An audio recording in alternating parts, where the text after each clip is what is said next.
Alright, so as promised, I do my videos based on feedback, and I got feedback. I got told that I should do my next video on zombies. Coincidentally, I'm wearing a shirt that says "The zombies ate my brains," but I swear I didn't do that on purpose. So, first of all, let's talk about which zombie apocalypse scenario I find the most likely. So anyone who's seen 28 Days Later will understand why I say this.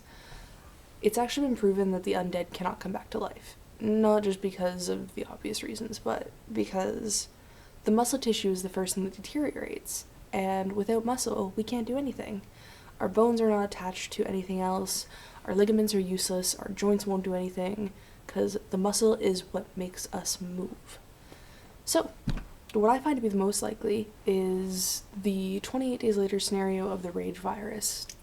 That's because it doesn't turn you into undead. All it does is it messes with that part of your brain that gives you the ability to think. It turns you into a machine that is bent on killing. And that's essentially what zombies are. So, moving on, the best way for survival, I'd say, would just be by fortifying your own house. For me, I'm lucky, I live in the countryside, so that basically means that, it's very unlikely for things to come out this far. So that's a plus on my side. If that's not an option, I'd say go to a superstore. This is why. Superstores contain everything. You have clothing, you have food, you have entertainment, because let's face it, without any form of entertainment, we'll go crazy. You'd be able to socialize if you're that kind of person, but I myself would be worse around people. I would need a very select few people to live with me and help me fight off the zombies. Now, I'm a little lucky because I actually have training in self-defense, sort of.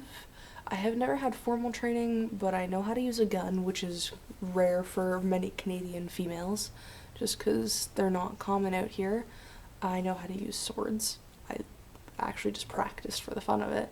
I have 3 katanas sitting right next to me right now. If you don't believe me, my katanas are there. Right there. Right there. See the katanas? Probably not. It's those things there. So, that gives me a bit of a one-up on most people. And that is honestly your best solution, is just protecting yourself.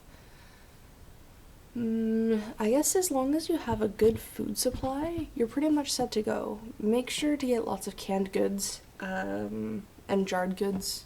If you have cold storage, that's a bonus. I do. Otherwise, if you have no sustenance, it's very unlikely that you'll survive. Is there anything else that I can cover on zombies? Zombies in pop culture. That is horrible. Okay, to anybody who has seen Warm Bodies, I need to kill you all. Unless you were dragged along by friends or something, that's okay. But seriously, they're romanticizing zombies. That is wrong. I felt the same way about vampires when they romanticized vampires in the beginning when they were still killing machines, like with Interview with a Vampire. That was fantastic. They did it so well. On the other hand, with Twilight, that was just no.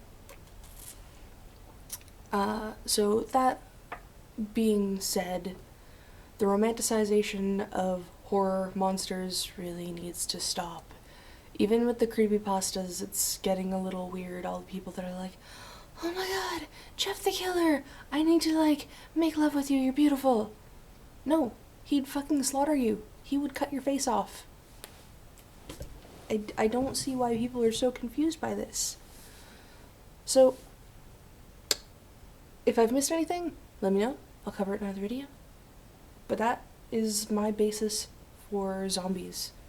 My basis for survival: use lots of guns. Actually, no. You know what? Don't use lots of guns. Use lots of renewable resources. Use swords. Use knives. Use blades. Axes, even. Guns, use only for emergencies. If you have to, put down one of your friends or something, because that would be a quick and painless death. Painful. Quick. Alright, I believe that is all. My video is getting a little long, so hearts to all. And leave comments below, and I will hopefully respond to them and give you feedback. Goodbye, everybody.